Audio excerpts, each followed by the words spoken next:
Good evening on this Wednesday evening to our Bible study from the little French Church of Saint-Esprit. I'm the rector of the French Church of Saint-Esprit, Nigel, and with me is Joris, our Francophone theologian in residence. Bonsoir, good evening. Bonsoir, Nigel. Bonsoir. It's good to be together again. This is going to be the last one for the before the summer break, and we'll let you know when we're restarting again. But I think we quite like this format for the time being, to live stream it on YouTube with an opportunity for you to ask questions, make observations, which is always really wonderful in the chat. We've had some really good conversations thanks to the chat box on the YouTube channel.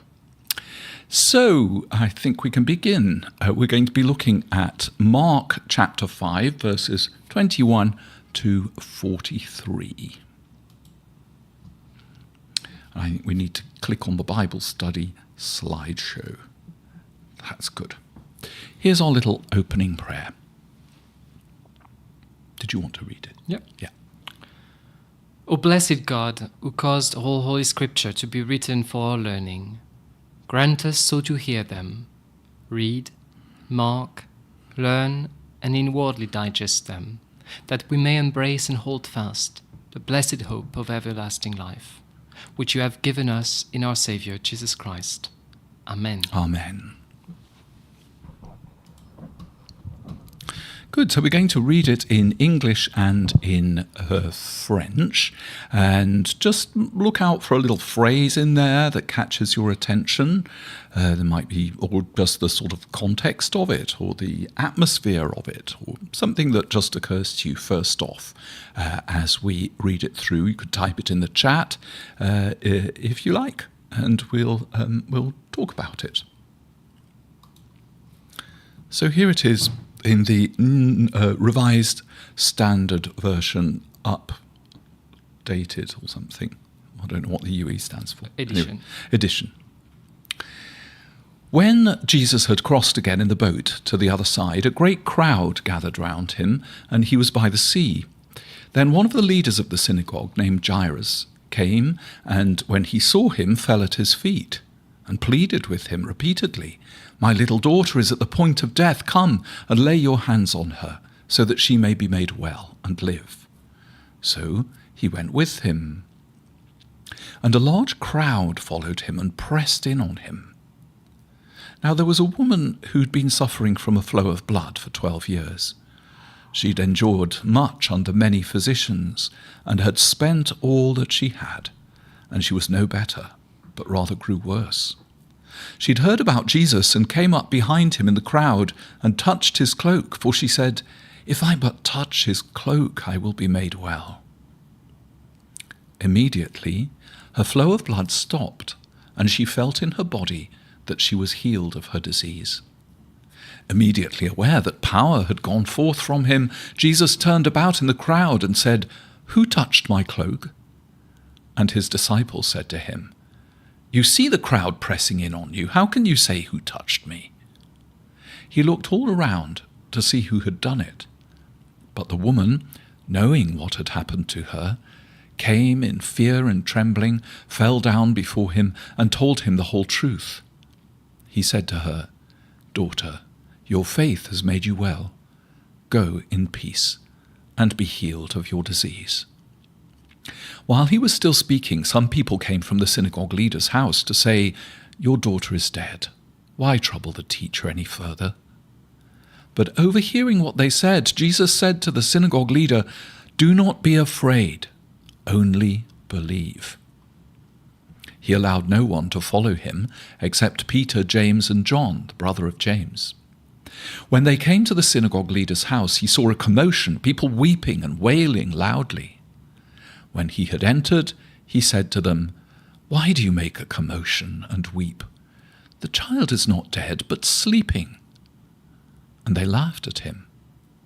Then he put them all outside and took the child's father and mother and those who were with him and went in where the child was. Taking her by the hand, he said to her, "Talitha cum," which means, "Little girl, get up." And immediately the girl stood up and began to walk about. She was 12 years of age. At this they were overcome with amazement. He strictly ordered them that no one should know this, and told them to give her something to eat.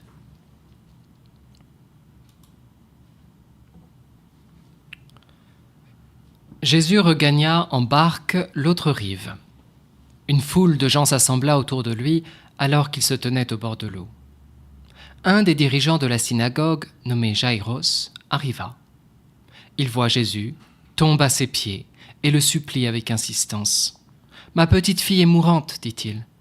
Viens poser les mains sur elle afin qu'elle soit sauvée et qu'elle vive. » Jésus partit avec lui. Une grande foule le suivait et on le pressait de tous côtés. Il y avait là une femme qui avait des pertes de sang depuis 12 ans. Elle avait beaucoup souffert du traitement de nombreux médecins. Elle y avait dépensé tout son argent, mais cela n'avait servi à rien. Au contraire, elle allait plus mal.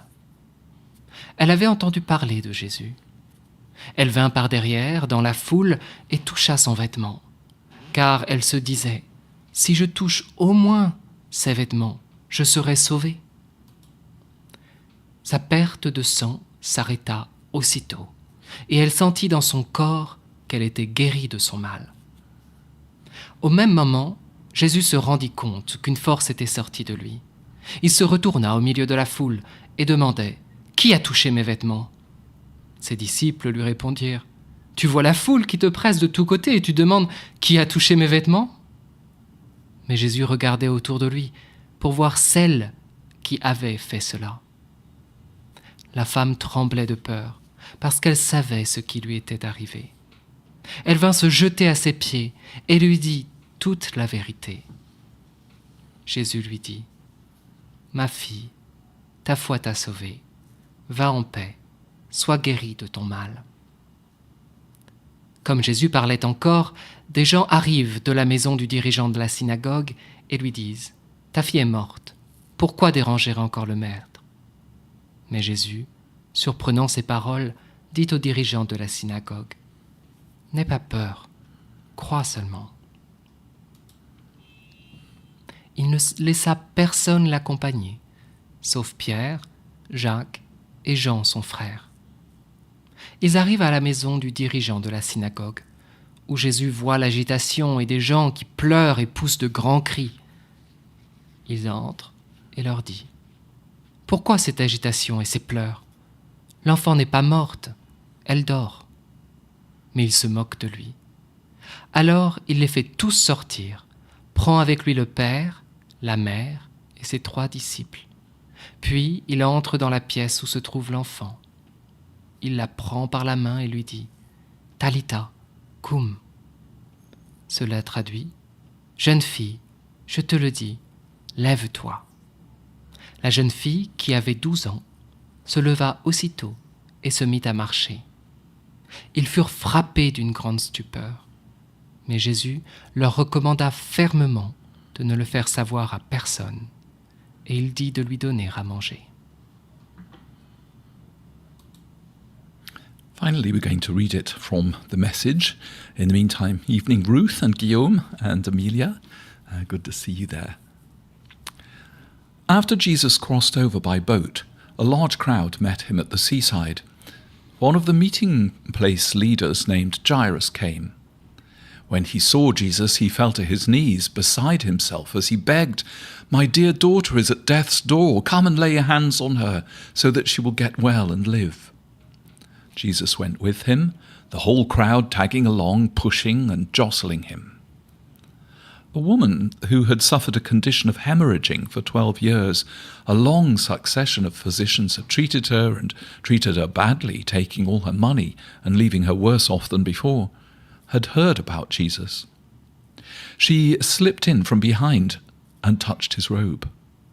She was thinking to herself, "If I can put a finger on his robe, I can get well." The moment she did it, the flow of blood dried up. She could feel the change and knew her plague was over and done with. At the same moment, Jesus felt energy discharging from him. He turned around to the crowd and asked, "Who touched my robe?" His disciples said, "What are you talking about? With this crowd pushing and jostling you, you're asking, 'Who touched me?' Dozens have touched you." But he went on asking, looking around to see who had done it. The woman, knowing what had happened, knowing she was the one, stepped up in fear and trembling, knelt before him, and gave him the whole story. Jesus said to her, "Daughter, you took a risk of faith, and now you're healed and whole.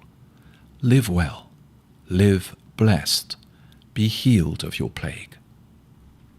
While he was still talking, some people came from the leader's house and told him, "Your daughter is dead. Why bother the teacher anymore?" Jesus overheard what they were talking about and said to the leader, "Don't listen to them, just trust me." He permitted no one to go in with him except Peter, James, and John. They entered the leader's house and pushed their way through the gossips, looking for a story and neighbours bringing in casseroles. Jesus was abrupt. "Why all this busybody grief and gossip? This child isn't dead, she's sleeping." Provoked to sarcasm, they told him he didn't know what he was talking about. But when he had sent them all out, he took the child's father and mother, along with his companions, and entered the child's room. He clasped the girl's hand and said, "Talitha cum," which means, "Little girl, get up." At that, she was up and walking around. This girl was 12 years of age. They, of course, were all beside themselves with joy. He gave them strict orders that no one was to know what had taken place in that room. Then he said, "Give her something to eat." Okay, well, there we are. Our 3 versions. Any first thoughts you want to type in chat or anything you noticed, Joris, from Well, that? it's always interesting to read the message, I think, because you always get new things from it. And sometimes the gloss is actually quite, highlight things that you may skip.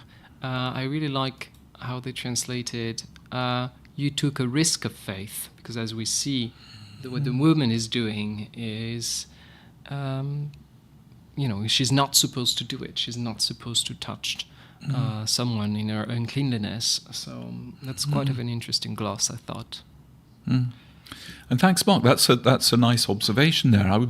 It's true. Well, first of all, welcome. But secondly, it's true that so many women in the Bible are just like the something woman, or the woman who, the woman with, and so we seldom know their names unless they're supremely bad or supremely good, like Jezebel. Yes. And the Marys or something. But that's rather a nice thought that the girl is Saint Veronica, the same person that pressed the napkin. woman. Yeah, the woman would be Saint Veronica. Yeah, and the other woman at the well was called Futini. Is that right? Yeah. Yeah. Yeah, it's interesting. I wonder if the woman with the hemorrhage has a name in tradition. Oh, Veronica is her name. I thought that was the little girl. No, I think it's Veronica. That's what. Oh, the woman. Yes. Yeah. Yes, of course. Yeah, the woman. Yeah. Which makes sense because the relation with the robe and the veil. And the veil, yeah. Sorry, I thought it meant at first the little girl. Yeah. Yeah. No, it's interesting. Yeah. Yes, I wasn't sure they had casseroles, and if they were casseroles, they can't have been cooking for very long since Jesus arrives on the scene about 20 minutes after the announcement of the little girl's death. Yes, I think he's trying to make it contemporary. A little bit contemporary. That's right. It wouldn't be a bœuf en daube. No. Or something, a cassoulet. Any thoughts, Nigel? Well, when we go back to that thing, I thought that it's interesting that Jesus is overheard. Jesus overheard the people talking to the Father and saying, "Don't bother him." And that makes the contrast of the faith of the woman who touches the robe and the hesitancy of the leader of the synagogue, the father of the girl, stand out a little bit more in some way. I hadn't realized that Jesus overheard the conversation. Yeah, that's interesting indeed. Yeah, Fred commented on the flow that she couldn't conceive. The woman with the flow of blood could not conceive for 12 years, which is true. A man should not approach her in that case. Yes. Even if she was not bleeding from, even if she could physically conceive, she was not. A man should not approach her. And Joris had a girl from 12 years who dies, so Jesus heals the old and the new. Yeah. Interesting, yeah. And Amelia Veronica, I wondered what the V stood for. Well, your faith is very great. I'm sure if you were unfortunate to be in the same position, you would have had the same blessing. That's interesting. Mark says that in Aramaic, Talia could be little lamb. So Jesus could be saying that little lamb, get up. Jesus called these two female, lamb. Daughter and lamb, in terms of endearment, yes. Which is also quite interesting because he's the Lamb of God. The Lamb of God, yeah. That's parallels there too. Yeah, a resurrection parallel. Yeah. Yes, that's right. And it did cross my mind, Fred, there, whether her healing would mean that she was now able to have children. Yeah, that's true. Yeah. We don't like the man who, with the withered hand, who the legend says was, or tradition says, was a mason, and the healing meant that he was able to go back to work. So it's not just, an isolated thing. It restores not just her health but her future. Yeah, that's true. Yes, we've got some Episcopal Church questions here that Fred has looked up for us. What sort of things do you suppose might hinder a free flow of life-giving Holy Spirit into our lives and circumstances? What gets in the way of our touching Jesus' robe, figuratively? And there were a whole group of people scoffing at Jesus, saying she's actually dead. Why do they get excluded from the room so they're not able to witness the miracle? Yeah, we're going to talk about that a little bit later. Yeah. Well, let's see what happens. I thought we'd just start with a brief reminder of where the story is taking place. This won't take a second. Look up at the top right-hand corner of this map. You can see Jerusalem at the middle bottom. So you can see what you've got there is the Sea of Galilee. And just to the south of the Sea of Galilee, you've got that funny little river there called the Yarmuk River. That one right there. The story is set probably back up in Capernaum, which is at the top left of the Sea of Galilee.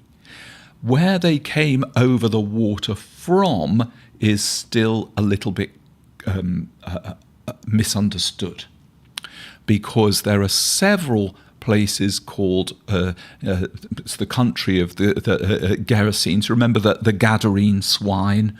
This is the place where Jesus expels the demon from that man who lives in the tombs, and the demons go into the pigs and throw themselves into the water. But the place where that was supposed to have taken place is south of the Yarmuk River, so it seems a little strange. But whatever it is, Jesus came on a boat from that southeastern coast of the Sea of Galilee and went up the Sea of Galilee, crossing over to the other side, Capernaum. So one side is the Decapolis, the other side is Galilee, rather than just a straight shot across from Gennesaret to Tiberias. It was a long trip over the water. Yeah, it's a very long trip there. Yeah, and we'll see, I've got a couple of pictures. There's very romantic pictures of the Sea of Galilee, but if you look it up on Google Earth, you can see this is where he set out from, the southeast corner of the Lake of Galilee, and we're looking up towards Capernaum here. You can just about see the cliffs in the far, far distance over there on the where Capernaum is. And in the next slide, you can see the view from the other direction taken from what do they call it? A drone. Down there on the bottom right-hand corner, the thing that looks like a hangar is over what is thought to be Peter's house in Capernaum and the original settlement there. So this is where these other miracles are taking place, and Jesus must have come to shore somewhere around this area of Capernaum. So here we're looking down towards the bottom left-hand side of the Sea of Galilee. No storm on the lake then? No storm on the lake, no. It's a clear sky, even if a little misty. Yeah, beautiful. So, thank you, Nigel, for this introduction to the setting. We're going to look a bit closer to the text and how it unfolds from a literary and historical perspective, and try to make a bit sense of it by looking closely at it step by step. So, first, what's our reading about? So, Mark combines, as we've just read, two miracle stories. So it's not just one, there's the miracle of the bleeding woman who is healed and the miracle of Joris' daughter who is also either healed or risen, as we'll see. And he makes of these two stories a unified narrative, which is way more than just telling two unrelated stories or patching them up together. They're really integrated into each other. And these two stories are also combined in Matthew and Luke. You can find them, you can read them if you want online. They are slightly different, but actually quite close to what the gist of Mark's story, and which means that Matthew and Luke probably also received it from Mark, as it is said that Mark is an earlier gospel than the other two. And he really creates and tells the story in a way that's creating a suspense and drama, and as we'll see, a form of embedded story. And Nigel, I think you have a bit more to say about that. Yes, it's just a small comment on the next slide. These sort of Markan sandwiches, where Mark sort of has the bread on either side that tells one story, and the filling that tells another story. There are 9 that people have identified of these small sandwiches, and other bigger sandwiches that we won't go into right now.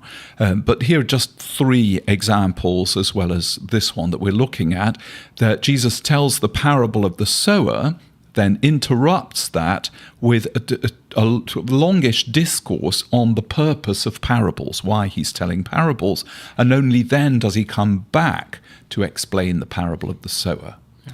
Then you've got that mission of the 12, which is sandwiched either side of the martyrdom of John the Baptist.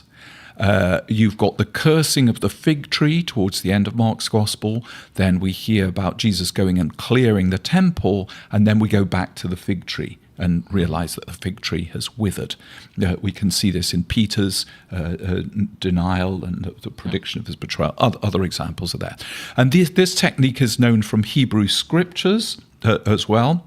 They do it, and from some Greek sources too, how Odysseus is recognized by his scar when he returns to Penelope, and various other literary examples of it in the Greek text.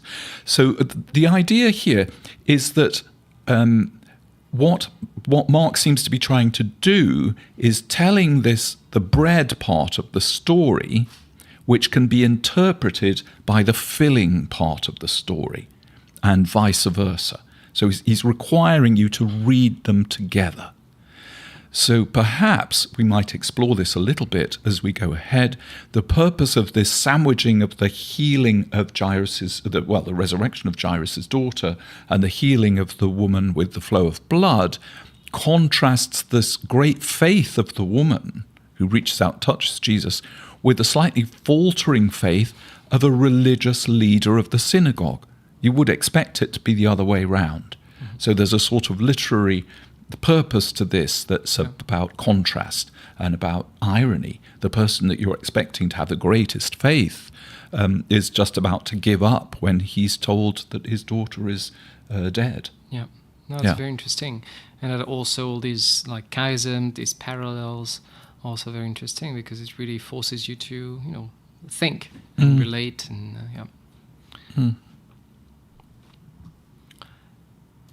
Yes, so we are going to look into more closely into this sandwich that Nigel just described. First, by looking at how the story is introduced. So as Nigel showed us with pictures, it opens with Jesus who has just crossed again to the other side of the sea. So we saw from the south to the north. And he had just performed, when he arrived on this new shore, exorcisms in Gentile territory. So from exorcisms to healing and resurrection, you see. So it's part of his miracle working ministry. That's interesting that he crosses over and arrives there because it's the hint that Jesus is also crossing boundaries and creating new possibilities for the community. We saw it when he integrates the Gentiles in the promises, and also now when he's going to heal the community, and we'll see exactly how, not individual but also the community at large. And it's, of course, also an allusion to the crossing of the Red Sea and the liberation of the children of God, the crossing into the Promised Land that you have when the Israelites enter the Promised Land as well. So it's a hint that we're talking about liberation. Now, let's see the setting of the scenes. Because as we saw that immediately upon his arrival, there are key characters that show up and a central conflict, setting, different people, and all the drama is introduced from the beginning. So there's first a great crowd that surrounds Jesus. That's very important because that's really the place, the people, if you want, amongst whom things are happening. And in their midst, you have Joris, who is a prominent man of the community because, as you said, he's a leader of the synagogue. And he, although he's like a very important man in the community, comes and throws himself to Jesus' feet, begging him repeatedly, as the text says, to heal his daughter. And I will see there's also the bleeding woman. But the first beginning of the scene is this. The first scene is really unexpected, as I just said, because the leader of the synagogue also risks a form of humiliation, throwing himself at the feet of this itinerant teacher and healer. It's not like his status. He places his reputation, actually, and status on the line for the sake of his daughter, who, if he doesn't do anything, would die. So he's really putting his privilege, if you want, at stake there to do what he's doing. And it really shows the love of this father for his daughter, which is at the time interesting because daughters were not valued as much as men, as boys, as sons. So there is something here also about the subversion of social order, even in what this man does. And the love and faith he shows when it comes to Jesus, which is, it's not just Jesus who subverts, it's people who, by the faith they have in Jesus, also, turn over their lives and privileges. And there's also a great sense in this first unexpected scene, a sense of urgency, because the daughter is about to die. In Matthew, for instance, which tells the same story, the girl is already dead. So there's less of a sense of urgency here that's really pressing, because that's the crowd, there's so much movement, but he really wants him to come with him to the house. Mark's quite good at that, isn't he? He's a real atmosphere person. It just occurred to me as you were speaking as well, not that first point about him getting down close to the ground. And then when you think that the woman with the flow of blood touches the fringe of his garment, so they're both in the same position in regard to Jesus. They're both having to go low, and that contrasts their stories as well. It's interesting. They're definitely in pleading situations. One with faith and one with something that vacillates, perhaps. Yeah, no, that's true. Yeah.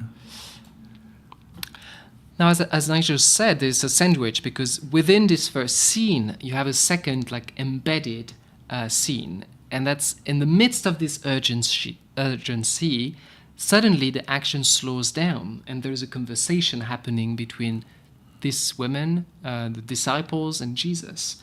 There's this new character, as we said, has no name, but is described only by her condition, the woman bleeding.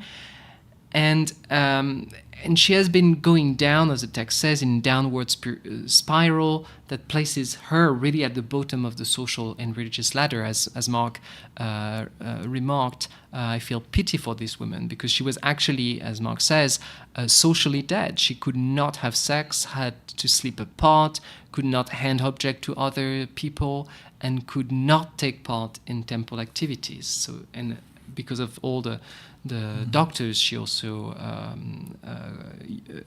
called, she's lost all the savings that she had. So she was really in a difficult situation. I mean, she couldn't trade as well. So she was really a social outcast. And her illness is not just, pain that she feels in her body. It's definitely something about cleanliness, as we'll see. The disease, the flow of blood that she has, makes her unclean for the laws that we find in the Leviticus. So when she enters the crowd in the first place, just like Joris, in a sense, when he comes to plead for his daughter, she's doing something that's risky. She's doing something that she's not really supposed to do. She doesn't have a status to defend, but that would really make her even more of an outcast if she breaks the rules of cleanliness and cleanliness. So in a sense, she goes because she has nothing else to lose, but that's really still a step for her. She's still giving away when she has lost everything. Yes. Yeah. So it's quite powerful, I think. Now that's the text that we've mentioned, the laws that we've mentioned when we talked about the fact that she's unclean. Why do we say that she's unclean? Because there were a lot of rules that were developed about ceremonial sanctuary purity that became more and more popular also for very devout Jews who tried to keep these laws that were initially kind of really reserved for the sanctuary cultic practices, but at the time of Jesus became very spread and part of religious rules that a lot of people wanted to follow as well closely. And so here you see the rules of Leviticus that's described in chapter 15 about uncleanness. Would you like to read that? Sure. If a woman has a discharge of blood for many days, not at the time of her menstrual impurity, or if she has a discharge beyond the time of her menstrual impurity, all the days of the discharge she shall continue in uncleanliness, as in the days of her impurity she shall be unclean. Whoever touches objects in contact with her shall be unclean, and shall wash his clothes and bathe in water, and be unclean until the evening. If she is cleansed of her discharge, she shall count 7 days, and after that she shall be clean. The purification rites are described when doves are sacrificed. Thus you shall keep the Israelites separate from their uncleanliness, so that they do not die in their uncleanliness by defiling my tabernacle that is in their midst. Mm-hmm. So you see, once again, what we like to do in this Bible study often is compare the texts, and we realize that the texts we read are often echoes, very close echoes, like almost textual echoes or scenic echoes to other texts. And here there are a lot of things. This text is very much in the background of the story of the woman who has a flow of blood. I've highlighted some things that definitely echo the story that we're reading. because this woman, she doesn't have a discharge of blood because it's her periods. It's something that's been going on for longer than what Leviticus calls menstrual impurity. So it's all the days of the discharge she shall be in uncleanness. So it's not just periodic. She is considered unclean for the long term. And it's all the more interesting, as I said, because she's in the crowd, so she's touching a lot of people as well. And the Leviticus makes it very clear that whatever she touches shall be unclean as well. And the people who are in contact with her also shall be unclean. And then the Leviticus goes on also to qualify the purification rites that are described, and how you can atone for that once you're released from your uncleanliness with the sacrifice of 2 doves. And then it concludes with this very interesting sentence: "Thus shall keep the Israelites separate from their uncleanness, so they do not die in their uncleanness by defiling my tabernacle that is in their midst." And who is in their midst in this story? In the midst of the crowd, it's Jesus. And we'll see that a bit later when we talk about the robe. But there is this text is constructed and tells the story in such a way that Jesus is the presence of God. He is the tabernacle of God. He is God in the midst of the people of Israel, from whom blessings and healing flows. So it's very interesting that you have this mention in Leviticus as well of the tabernacle being in the midst, because Jesus is portrayed there as the tabernacle in the midst, but it's actually by touching him that people are healed. You see, it's the tabernacle who accepts to be defiled, who accepts to be defiled to bring healing. It's interesting that archaeological discoveries have unearthed mikvahs well outside Jerusalem. So it's clear that these rules weren't just being applied in the temple precincts, though they were very strictly. They seem to be spreading throughout the Jewish diaspora of the time as well. So they weren't just obscure rules that related to the temple. Yeah. No, they were they had a social impact on the life of people, for sure. Certainly did. But that's a very interesting thought, that Jesus is the tabernacle in their midst. And Mark has just commented that we touch Jesus's robe when we take the bread and the wine. It's a nice thought. Yeah. Just this is a brief note on the purity laws. It's just a footnote, really. The very end of this encounter that he has with the woman with the flow of blood, he says to her, "Daughter, your faith has made you well." But then he says, "Go and be healed." It just seems like, well, she's already healed, so what's the snag here? Because this has been interpreted as a very powerful story in some feminist articles about this particular passage, and in articles about whether or not Jesus wanted to abolish the purity laws, tout court, and just get rid of them altogether by infringing them, by touching what he's not supposed to touch, etc., etc.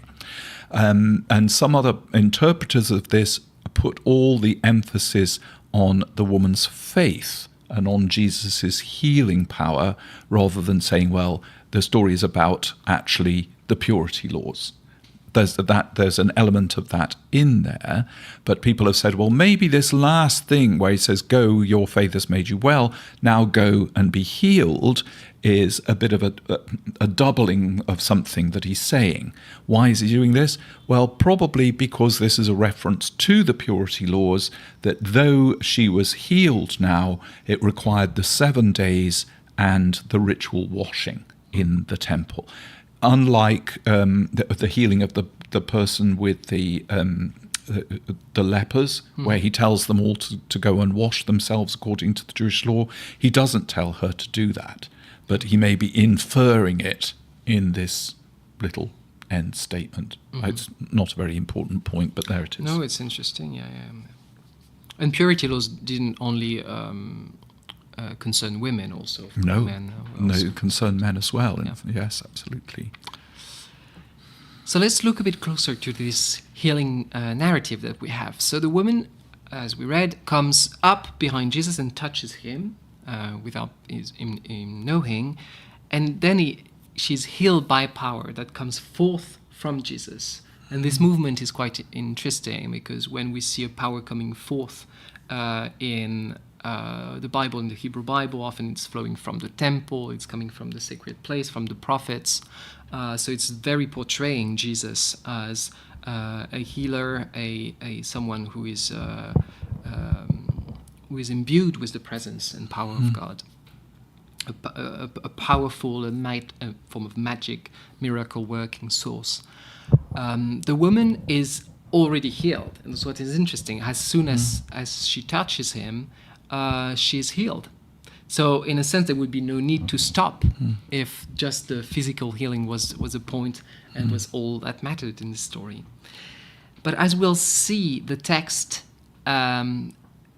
makes more of it than just a physical healing. And there are echoes to two prophetic texts, at least, in this story, that are quite interesting, and shows how Jesus is described as a prophetic presence of God, and how a piece of garment, the mantle, the clothes, the robe of Jesus, the fact that this is imbued with a form of miracle working power, is also something you find already in the Hebrew Bible. So the two texts that are quite interesting for that is the miraculous mantle of Elijah, because you've seen in 2 Kings 2 that Elijah is a mantle that's a bit like Jesus' mantle, kind of a magical mantle that he can roll to open the river, that has some extraordinary properties. And then there is a vision of God's mantle in the temple in Isaiah, and that's what we're going to read. In the year that King Uzziah died, I saw the Lord sitting on a throne high and lofty, and the hem of his robe filled the temple. Seraphs were in attendance above him. Each had 6 wings. With 2 they covered their faces, and with 2 they covered their feet, and with 2 they flew. And one called to another and said, Holy, holy, holy is the Lord of hosts. The whole earth is full of his glory. I said, Woe is me, for I am lost, for I am a man of unclean lips, and I live among a people of unclean lips. Yet mine eyes have seen the King, the Lord of hosts. Then one of the seraphs flew to me, holding a live coal that had been taken from the altar with a pair of tongs. The seraph touched my mouth with it and said, Now that this has touched your lips, your guilt has departed, and your sin is blotted out. That's a text we've read. That's a text that's very important. The Bible comes up many times in the New Testament as a subtext or hyperlink. A couple of weeks ago we read it already. Yeah. As you see, that's a text from the prophet Isaiah. It's often called the call of Isaiah. That's the moment when he's in the temple. He has this vision so God is present in the temple in a physical, non-physical way for people who wrote the Hebrew Bible, and as is depicted as entering the temple at a certain moment, and at being there but not fully there. That's what there's the hem of his robe. You see, it's his presence, definitely his presence, who filled the temple, but it's not the whole of God that's in the temple. God is always en marche, walking beyond what we can imagine. And what's interesting in this passage is that there is a form of healing story as well in this text from the prophet Isaiah, a healing that's also call, and God, and he is also surrounded by a crowd. Just like Jesus, who is surrounded by the people of God. Here you have God surrounded by seraphs who proclaim his glory, which just like the crowd that you have with, they're all like, he's a miracle worker, he's so interested in him, they're like hovering around him, and you have exactly the same setting once again in the text of Isaiah in our text, and that's very interesting when it comes to what Isaiah says and what the woman experiences, because Isaiah says, "Woe is me! I am lost, for I am a man of unclean lips, and I live among a people of unclean lips." And that's what she thinks, as we'll see, when she's in the middle of the crowd and Jesus realizes that someone has touched him, and she thinks, oh my God, she's with fear and trembling. She thinks he's realized that I've touched him and I'm unclean. So she fears, just like Isaiah fears in this moment, that he's going to be cursed, and it actually turns into a blessing. So it's a very beautiful echo, I think, and very powerful echo to what is happening to this woman, and really inviting everybody to think about the crowd and the setting in the street, all this hassle and bustle, as a holy scene, a scene of a sanctuary of healing, just like what happens to Isaiah. Because then when the seraph touched my mouth with the coal, he is healed, and guilt has departed, and your sin is blotted out. So there is also, it's not just a call, it's a healing text, just like what we see in our text.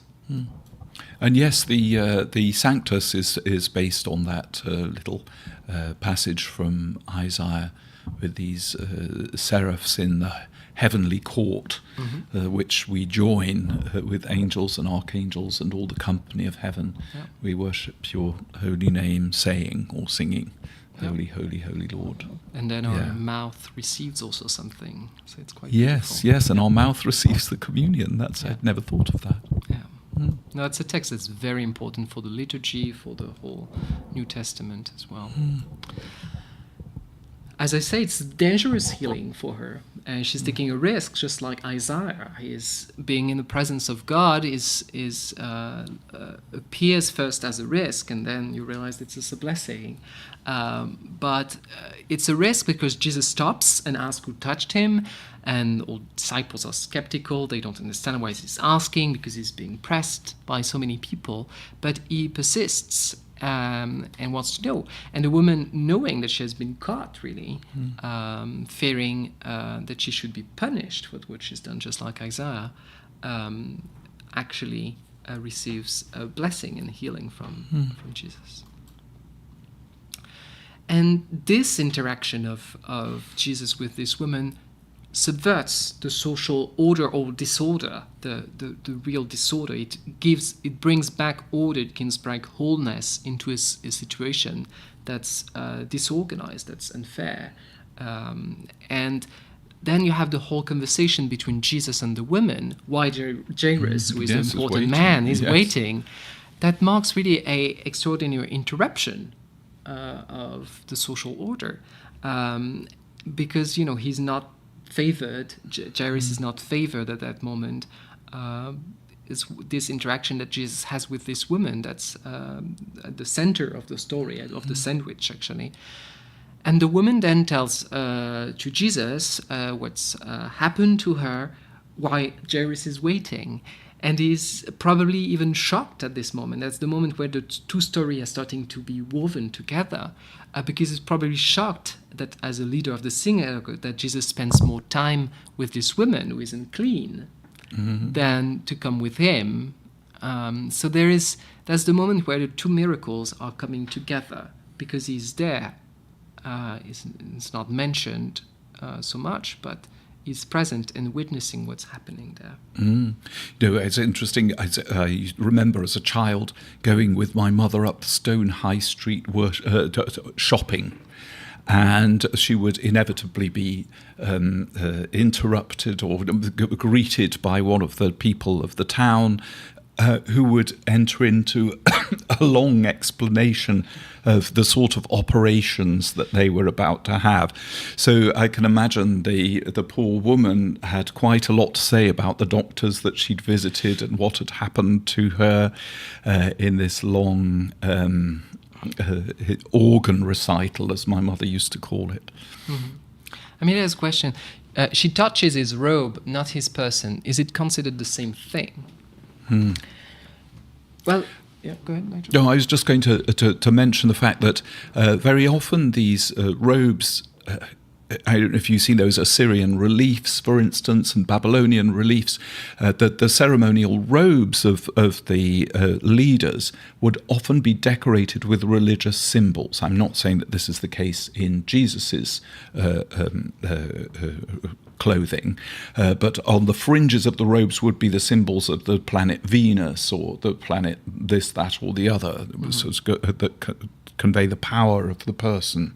And we know that Aaron's robe was fringed with bells and pomegranates. Yeah. So it's very interesting, isn't it? Because his robe must have touched so many people in the crowd. So I think in some ways the robe is very important, but in other ways the faith of the woman who touches him, it doesn't really matter where she touches so much.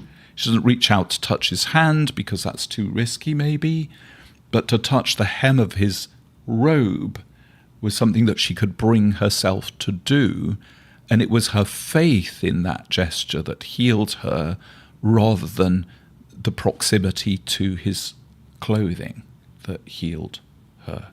Am I making any sense? Yeah, no, it's interesting because I think we have kind of a binary understanding of, our person and then our garment. Yes, we do. Which is a very modern understanding of it as well. And definitely in the Hebrew Bible mindset, the Jewish cultic mindset at least, there is a sense of sacrality there has been studies about like how do they understand the body of God in the Hebrew Bible? Where is the body of God in the Hebrew Bible? And it's in the sanctuary, but it's also over the nation. It's also all the objects that are part of the sanctuary are somehow ensouled by God. So it's the same thing with sacred objects or the garment, the garment of God, because that's what we're talking about there. Yeah. It's part of Him. Just like for us, our garments are something, you cannot. There are things that you should wear in certain social contexts, some that you cannot wear. You have to wear something. Otherwise, yes. People. You see, so a garment, it's a fascinating piece of fascinating object because it's more than just a thing. It's part of who we are because you're not yourself if you're naked on the street or your different self, you see. Yes. It's the fringe, the hem between person and object when we talk about garment is very thin. Fred has just commented that Jesus heals people in all sorts of different, sometimes by touch and sometimes by making that mud and spittle on the ground. Sometimes he heals at a distance, like the centurion's servant. So that it's the faith that heals rather than the magical power of the object.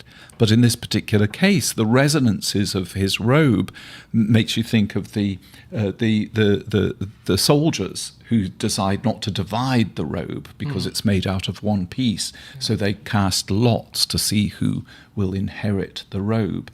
But they don't think that that's going to turn them into healers. No. I don't think, anyway.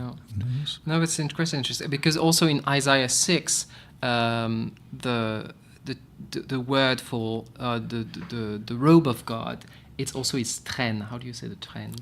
His train or his train. So it's something his train that fills the temple. We always used to think that was a funny line. Yeah. So it's something that talks about his power as well. So it's a royal garment in a way. Certainly in the ancient world, only a certain number of people were allowed to touch the pharaoh, for instance, or the king.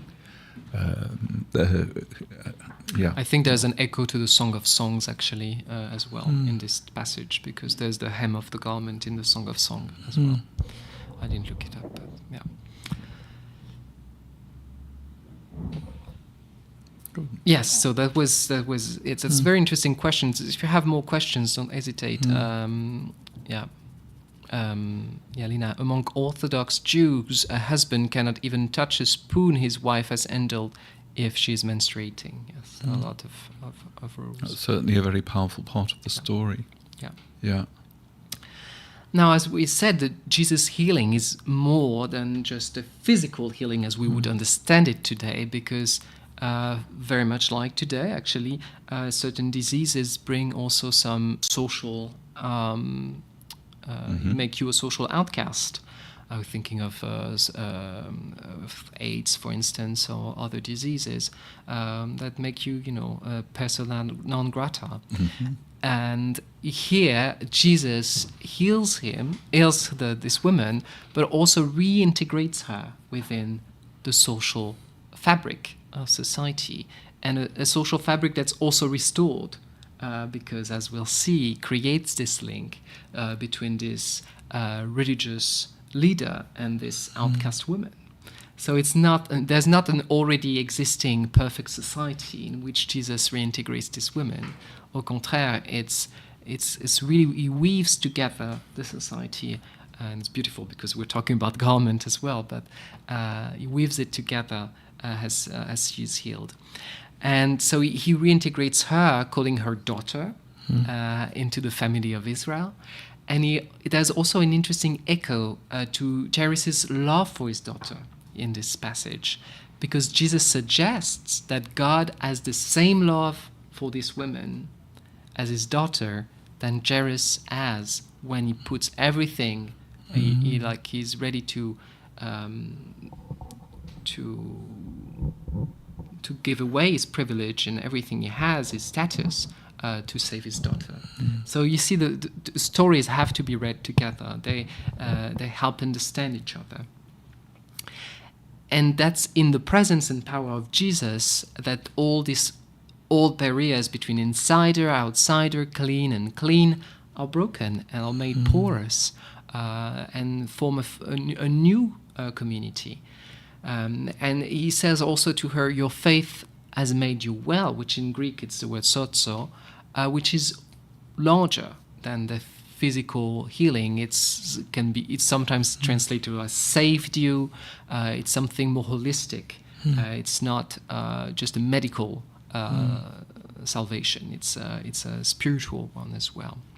And the woman is actually an active participant in that, and that's very important. I think it has to do with the prayer dimension of what she's doing. She's engaged. She's devout in what she's doing, because Jesus says your faith has made you well. So it's not forensic. It's not something that comes on her and she didn't want it, or she. So the active participation is very important in this healing as well. And we know actually that to heal, I mean, from any diseases, you have to take your meds. You have to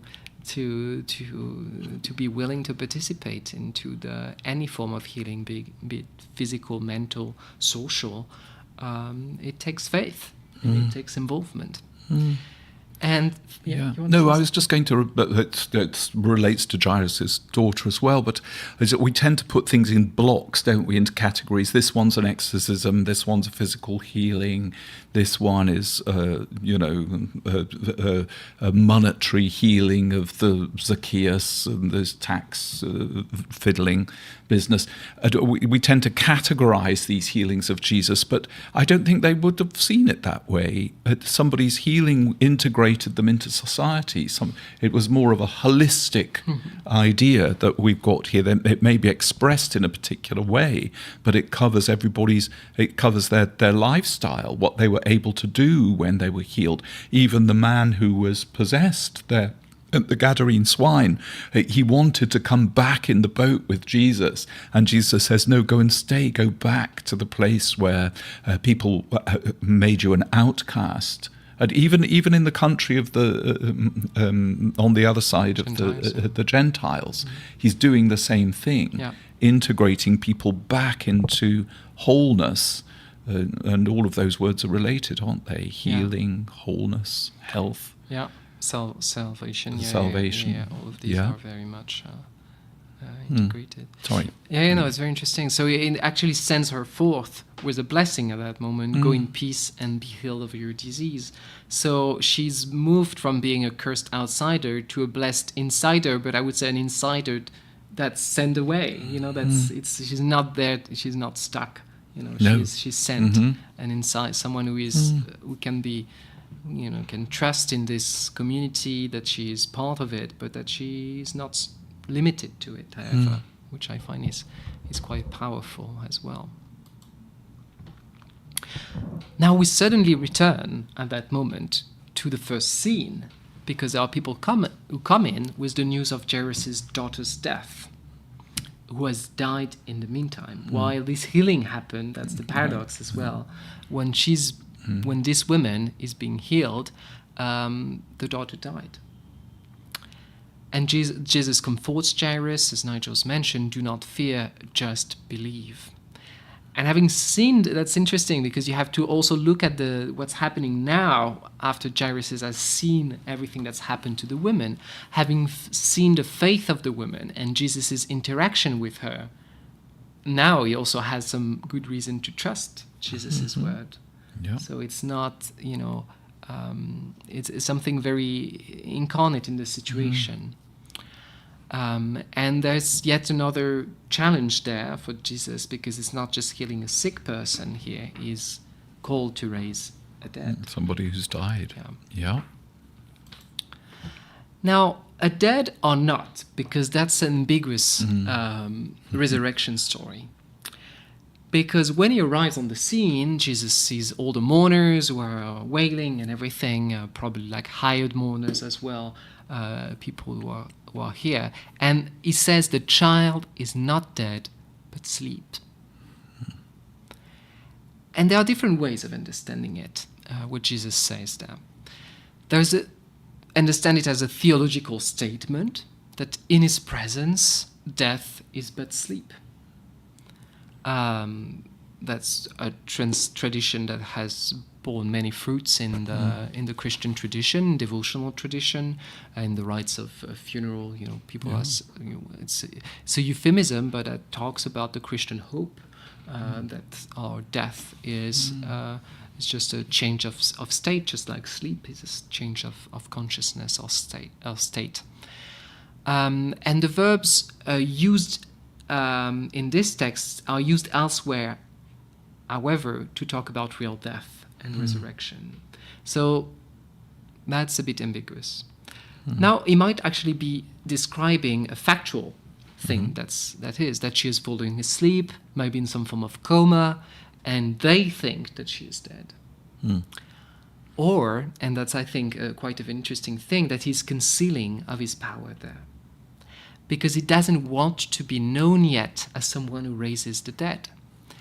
And that's part of something that we see throughout the Gospel of Mark, which has been called also as the messianic secret, that Jesus doesn't want to reveal fully who he is, or he only reveals it to a few people. And, well, with later actions, we'll see it in the Gospel as well. And when he, at this moment of the story, will only allow a few people, the father, the mother, to come with him, and then he strictly orders them not to tell anyone. So that might be a way for him, in the presence of everybody, to, try to conceal what he's doing. It's interesting, isn't it? There's been various sort of explanations of this messianic secret business. Yeah. And some people said it's a bit like a fairy tale, like Ariosto's story of the snake, where the snake goes up to that lady's house and she's poor, but she puts out a little bowl of milk for this snake. And then a little bit later on, the snake is transformed into this magical fairy who will give this woman any wish that she wants, and she at first doesn't recognize the fairy because it was a snake, and the snake says, because you fed me, because you recognized my need when I was with you, I can now do this for you. So that's almost an explanation. I'm not sure if it's the best one, Mark, but it's he was a closeted Messiah, and maybe he wanted people to respond to him for who he was rather than for who they believed he might be. Mm-hmm. That's one of the explanations of this messianic secret thing. The other, there are various other explanations of it. One of them would be something that we only just begun to recognize, and that is the healing of the sick by some miracle worker is also a political act in the ancient world, and therefore would be seen to be a direct challenge to the ruling authorities, whoever they might be, whether Jewish or Roman. And so there's a certain sort of doing things in a hidden way. There are different also interpretations, as Nigel said, of the Messianic secret. There's kind of the secular historical critical explanation that would be actually that's passages or things that have been added a bit later because they had to explain why maybe he was not considered so much of a Messiah when he was still alive. So, that's a way that scholars have explained that. So to say that when he was alive, he was not so well known as the Messiah because he was only hiding it and saying it to a few. Now, there's another interesting thing in the whole context of Mark is that Mark also insists on the way to the cross. And if you insist too much on the resurrection now, it might give the impression that there would be a way straight to the resurrection without, for him going to the cross. So yes, there's the thing that Jesus often says, you're looking for miracles, but the only miracle you will see is the sign of Jonah. So we have a tendency as humans to cling to things, and what Jesus wants to do in his messianic work is to have us follow him. Yes. Not to be fascinated by miracles, for sure. Yeah, it's an interesting point there, Fred, about very often in these miraculous healing stories, there's a price to pay. This is in folklore, where you might get your wish, but it's going to come with a curse at the same time. But here, Jesus breaks that pattern. There is no death apart from his own death to pay for someone else's healing. Yeah. I think that's the point, apart from his own death. And that's the point of Mark. It's a suffering Messiah. So if he were to perform miracles and people would not consider that he has to suffer so much that he's going, they'll turn him into a political kind of miracle worker leader. And they wouldn't walk through the way of the cross. That's also their own way of salvation. So it's interesting.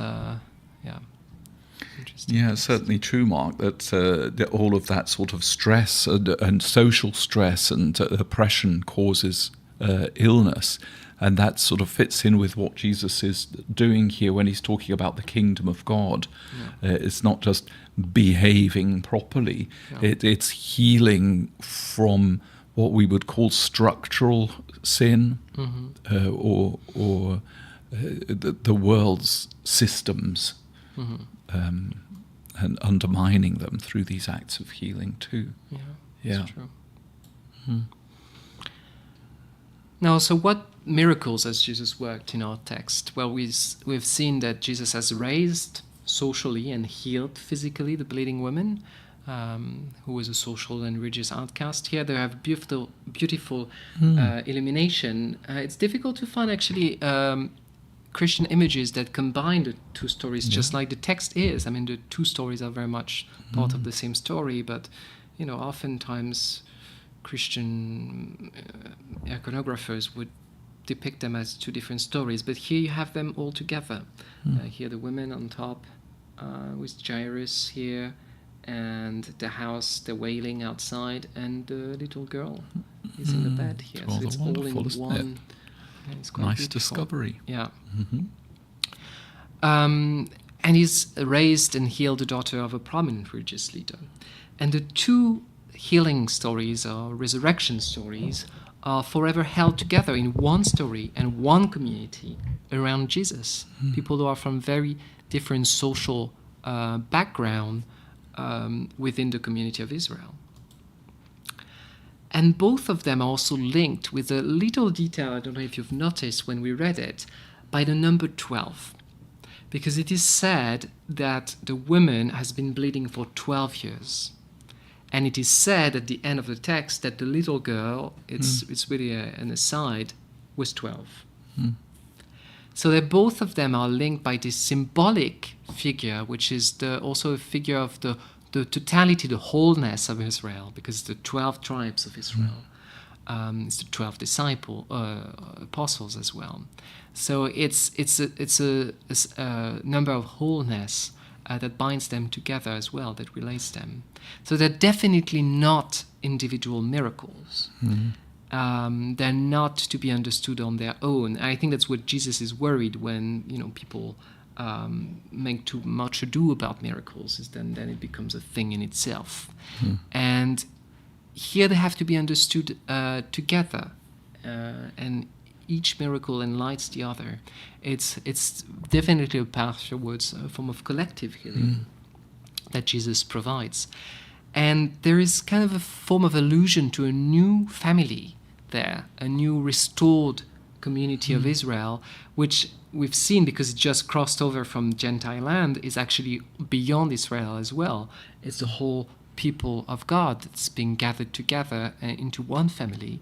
Here, because Joris, the woman, and the daughter form a form of triangle there, all the more interesting because the women started to bleed 12 years ago, and the daughter was born 12 years ago. And we know, I skipped this part from Leviticus, but the rule about bleeding like this woman is bleeding, comes just after the rules about purification when you've given birth. So there is this whole, the fact that women bleeds is often linked to, reproduction and menstruations and things. So there is definitely this illusion here that there's something about, giving birth to children. Yeah, I was just thinking about that too, because we just said that maybe when the woman with the flow of blood was healed, she was now able perhaps to have children. And here we have a child, but it's no longer a child. She's reached the age of majority in Israel, age 12, died before she could marry, or her parents receive a dowry for her. So she's not only had her life restored, it's restored the dynamics of the family as well. It's his only daughter, it says.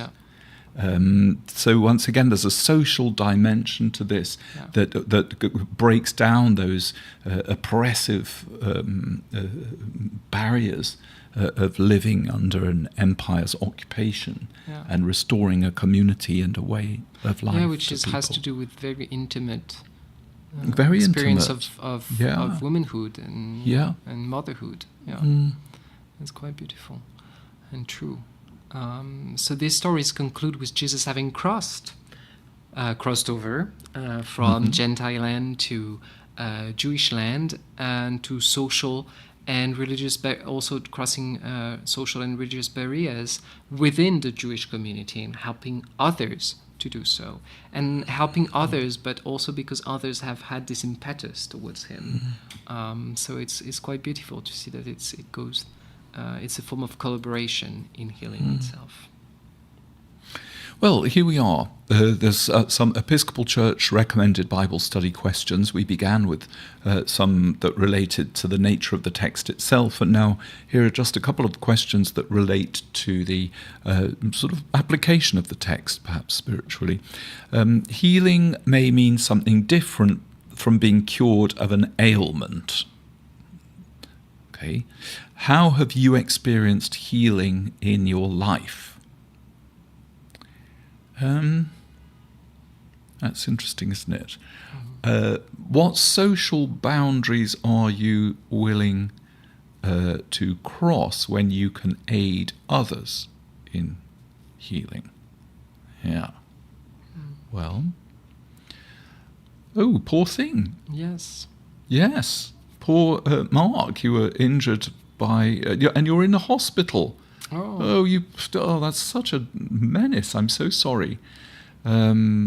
Yes, we shall be remembering you in prayers. Most certainly we will. It must have been a horrible shock as well. It's part of the nasty thing about something like that happening in the street. It's extremely distressing. I suppose some ailments can be, when we get a cold or something, we probably do pray that it'll go away quickly, or that we'll be healed of it, or whatever we're suffering from. But it doesn't break yourself. No, it doesn't. It comes and goes.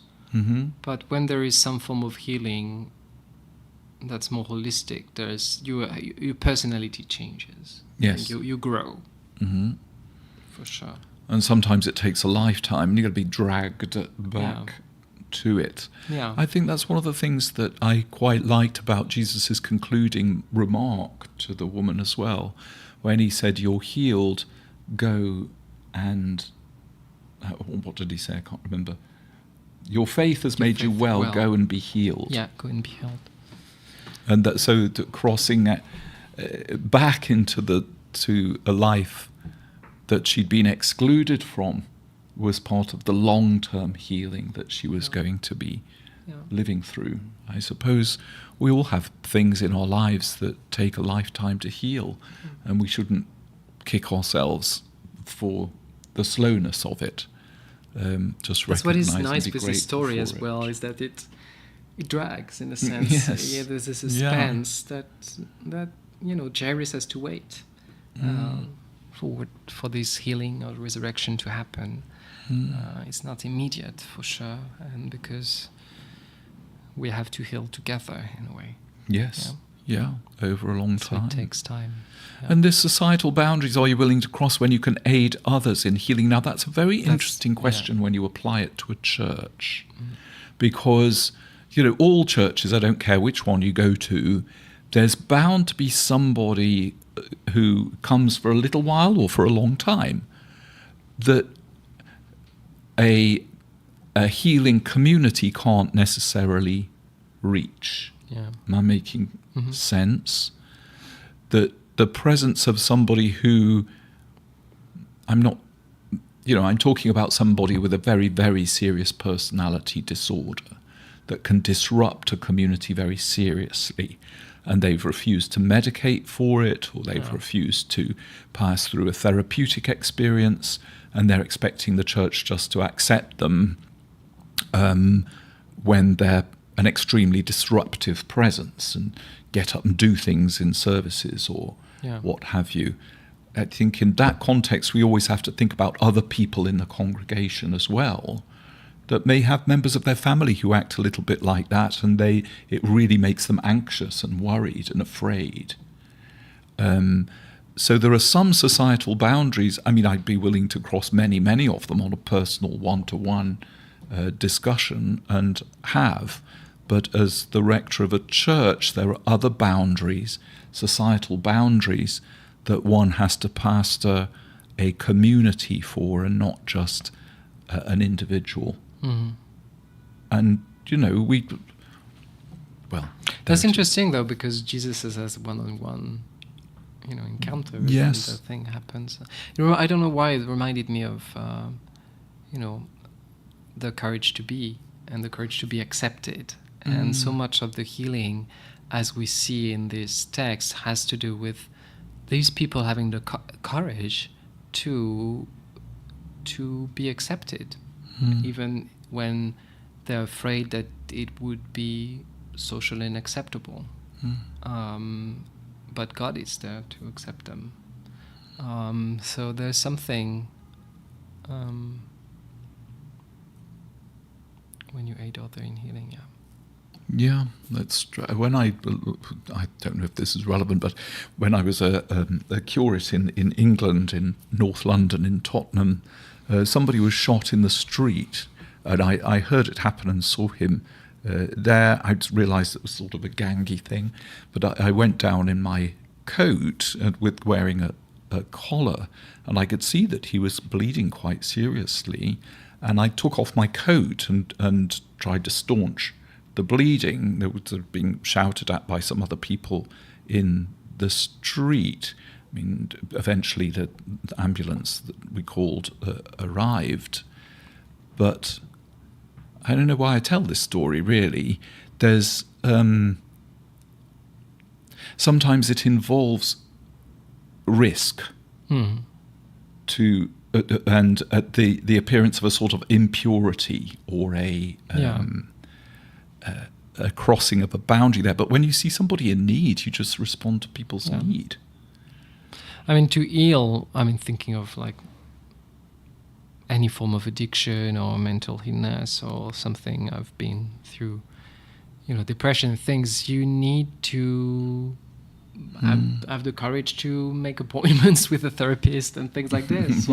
When you actually had a certain idea of yourself, maybe at one point when you thought you can do without. Yeah. So healing comes through engaging in relations. Yes, a healing together as brothers and sisters. Fred is talking about how that healing can be active and passive. That hatred is often a very big boundary to social healing, especially when it comes to politics in the country. Just at the moment, how do we heal each other of hatred? That's a very difficult question to answer, really. Anyway, we're coming up to 8 o'clock, aren't we? Golly. Just a couple of small little things at the end. This is somebody called Liz Leibold McCloskey from a little sermon that she wrote. I was saying earlier on that the healing of both Joris's daughter and of the woman with the hemorrhage have been used very often in feminist theology. This is an example of it. Like Jesus, we must learn to recognize when a woman is in need of healing, when a woman continually blames herself for violence or abuse in her home. We should be able to recognize that she's touching the hem of our garment, desperate for help. Jesus stopped in the middle of a crowd on his way to an urgent mission to ask, "Who touched me?" As soon as someone cared enough to ask that question, the woman felt free to come before Jesus and the crowd to tell her story. The truth flowed naturally and easy. She was instantly healed. I found that quite touching, actually, in the context of exclusion and domestic violence. That's all about violent touch. And I'm not saying that the woman with the hemorrhage was violently abused by anybody. She might have been or might not have been. We don't know that part of the story. We just know that this touching becomes a very profound thing that transcends this idea of whether or not it's ritually pure and what Jesus is doing around that. There's a sort of intimacy to it that appeals instantly to those who are not noticed, and that might be the only way in which they can be heard or touched. I don't know. No, anyway. it's true. And here is a little thing to conclude with. I'm sorry, I flowed it over the picture, but I can read it out. I forgot about our little square in the corner. Sorry about that. I should have put it the other way round. This is from Rumi. It's a little poem. He lived from about 1207 to 1273. Give your weakness to one who helps. Crying out loud and weeping are great resources. A nursing mother, all she does is to wait to hear her child. Just a little beginning whimper, and she's there. God created the child, that is, your wanting, so that it might cry out, so that milk might come. Cry out. Don't be stolid and silent with your pain. Lament, and let the milk of loving flow into you. Courage to be accepted. Mm-hmm. Anyway, there we are. As usual, we've gone slightly over time, I'm afraid, but we have the best intentions. This is going to be our last one for the time being. A big thank you to Fred, who's set up this in such a great, sympathetic way for us. The Bible study will resume in the second week of September. So that will be... Hang on a minute. It's not the week after Labor Day, it's the week following. We're just... no, we can't click on that thing. So, yeah, we'll send a big email out to let everybody know. It'll be just before Rentrée Sunday. The Rentrée Sunday will follow, I think. It could be the third week, yes, says Fred. We'll check it out and we'll let everybody know in good time when we're going to be restarting. We're going to spend the time working on various other projects at Saint-Esprit with the 400th anniversary coming up and the hymnal project and everything else. So if Rentrée is on the 15th of September, it would be the 14th, 13th, 12th, the 11th of September. I think we'd probably have the first Bible study then. Mm-hmm. Bon. Good. Well, thank you, everybody. We will be back soon, relatively soon. I'm going to wish everybody a great summer. I know I'm going to see a lot of you in the meantime. Prayers for you, Mark, for a speedy recovery and a happy Pride month as well.